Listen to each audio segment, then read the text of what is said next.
Mga kapuso, more good vibes og chikahan sa besta kauban ni attorney Resi Rizada. Resi!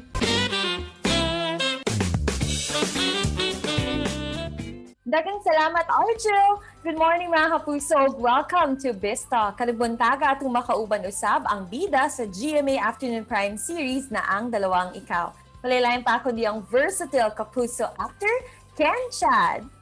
Maayong buntag, Ken, ug welcome back dito sa At Home with GMA Regional TV. Kamusta ka na ngayon? Good morning, Attorney Resi, at good morning din po sa lahat po ng mga nanonood sa At Home with GMA Regional TV at sa lahat ng mga kapuso natin sa buong Mindanao. Kamusta na po kayong lahat? Miss ko na po kayong lahat. Miss ko na namin dito sa Mindanao, and thank you so much to technology at nakakausap ka pa rin namin ngayon. What have you been up to lately? Most of the time talaga, lagi lang ako nasa bahay. Nagbabasa rin ako ng mga scripts para sa teleserye namin na Ang Dalawang Ikaw kasi nakatapos na kami ng first and second lock-in taping. During our last kamustahan, meron ka ng mga pakonting details on your new teleserye na Ang Dalawang Ikaw. How are you coping up now, Ken, sa mga dual roles mo for this particular series? You know what, Attorney Resi, sabi ko nga noon, sobrang sensitive ng topic namin about sa bagong teleserye namin, itong Ang Dalawang Ikaw, because it deals with the people with dissociative identity disorder. And dito kasi sa Pilipinas, hindi pa ganun kalawak yung idea o yung kaalaman ng mga tao tungkol dito sa ganitong klaseng kondisyon.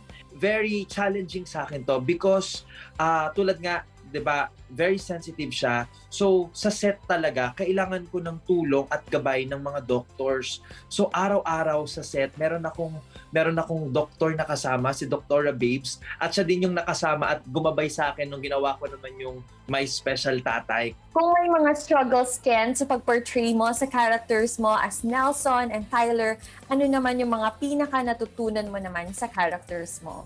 Tayo kasi meron tayong minsan may pagkakataon na yung mga tao madaling makapag-judge ng kapwa nila tao. Yung akala natin na weird kumilos, yung awkward kumilos, o kaya yung akala natin na baliw, wag natin sila kagad i-judge. Yun yung isa sa mga natutunan ko eh.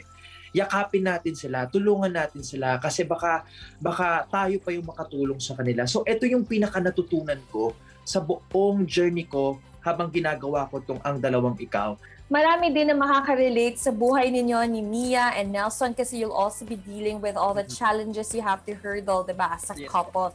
But for the soap naman, Ken, how do you think has this project strengthened your relationship or your friendship with Rita Daniela, both on and off cam?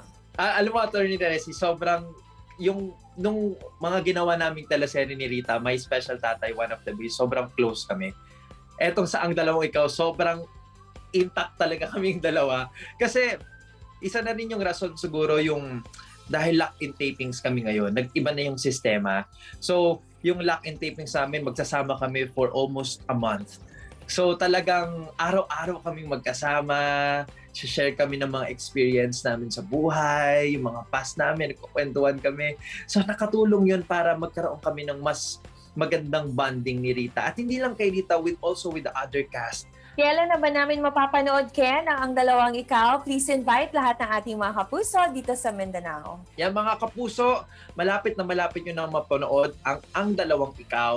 Kung gusto nyo po ng drama, ng aksyon, na kabahan, ma-in love, tumawa, sumaya, ito po ang teleserye na para sa inyo. At sana po samahan nyo po kami sa journey ng Ang Dalawang Ikaw. At gusto po namin ibigay sa inyo at ipakita sa inyo kung ano ba ang mga pinagdaraanan ng mga taong merong dissociative identity disorder at tsak po na marami kayong matututunan dito. Sana po ay suportahan niyo po ang aming teleserye tulad po ng pagsuporta niyo sa My Special Tatay at One of the Base.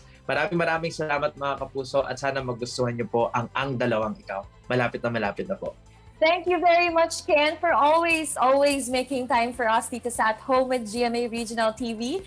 Kaya naman mula sa amin dito sa Mindanao, daghan kayong salamat. Thank you so much, Attorney Resi. Mag-iingat kayo lagi and sa lahat po ng mga kapuso natin sa Mindanao, keep safe everyone and stay healthy. Pagdarasal po namin kayong lahat. And that was Kapusong Ken Chan. Tutok lang mga kapuso, kamubalik pa ang At Home with GMA Regional TV. Kini ang At Home with GMA Regional TV.